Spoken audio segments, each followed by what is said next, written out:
తెలంగాణ రాష్ట్రంలో ఒకే రోజు 3 వేర్వేరు కేజీబీవీల్లో ముగ్గురు విద్యార్థినులు ఆత్మహత్యకు పాల్పడ్డారు. ఈ 3 ఘటనలు ఒకే రోజున జరగడం, అది ముగ్గురు కస్తూర్బా గాంధీ బాలికా విద్యాలయం నుంచి కేజీబీవీలో చదువుతున్న వారే కావడంతో విద్యార్థుల తల్లిదండ్రులు ఆగ్రహం వ్యక్తం చేస్తున్నారు. రాష్ట్ర గురుకులాల్లో అసలేం జరుగుతుందంటూ విమర్శలు వస్తున్నాయి. ఇటీవల గురుకుల పాఠశాల విద్యార్థులు వరుసగా ఆత్మహత్యలకు పాల్పడుతుండటం తల్లిదండ్రుల్లో ఆందోళన రేపుతోంది.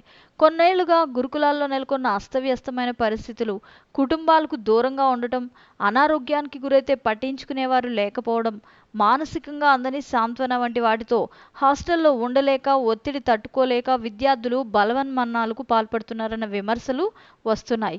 ప్రభుత్వం గురుకులాల్లో సౌకర్యాలు కల్పించేందుకు కృషి చేస్తున్నా క్షేత్రస్థాయిలో లోపాలు విద్యార్థులకు శాపంగా మారుతున్నాయనే విమర్శలు ఉన్నాయి.